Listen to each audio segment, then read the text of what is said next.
Ang kasarapan po niyan, yung malaking ibinalik niya sa amin, yung pagkakaisa ng pamilya. Kasi po nung nasa abroad ako, wala akong iniisip kundi sila. Hindi ko sila mayakap, hindi ko sila mahalikan, hindi ko sila malambing or mga anak ko, hindi ko malaro. Yung pag-resign ni Mrs., yun din. Although nakakausap namin siya, hindi naman niya malaro or kumbaga yung pagbubuklod ng isang pamilya, wala eh. Kaya nung nag-resign po siya, tumigil ako sa pag-abroad, nag-focus kami dito sa negosyo. Ang kasarapan po noon yung magkakasama kami araw-araw.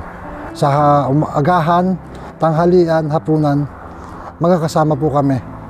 Ayun po ang kasarapan po. Lahat po, kahit siguro, kahit malaking sahod na ibigay sa akin sa abroad, or malaking sahod na ibigay sa kay Mrs., siguro pipiliin pa rin po namin dito.